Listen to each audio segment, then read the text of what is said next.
Hello guys, നമുക്കൊരു chicken curry ഉണ്ടാക്കാലോ. Come on. Chicken roast.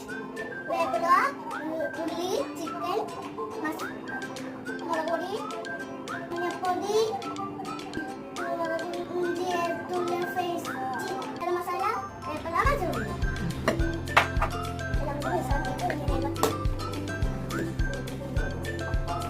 നമുക്ക് പൊടികൾ അറിയാം. അവസാനം സൂര്യ കുപ്പികൾ നന്നായിട്ട് മിക്സ് ചെയ്യണം. ഇത് നമുക്ക് കഴിക്കാനൊക്കെ രസമാക്കി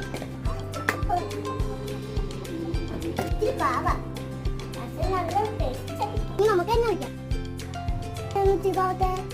ഇനി എണ്ണ ചൂടായി കഴിയുമ്പോൾ ചിക്കൻ ഇതൊക്കെ ഇളക്കണം. വെച്ച് വെച്ച് കഴിക്കാം. അങ്ങനെ നമ്മുടെ ചിക്കനൊക്കെ സൂപ്പർ.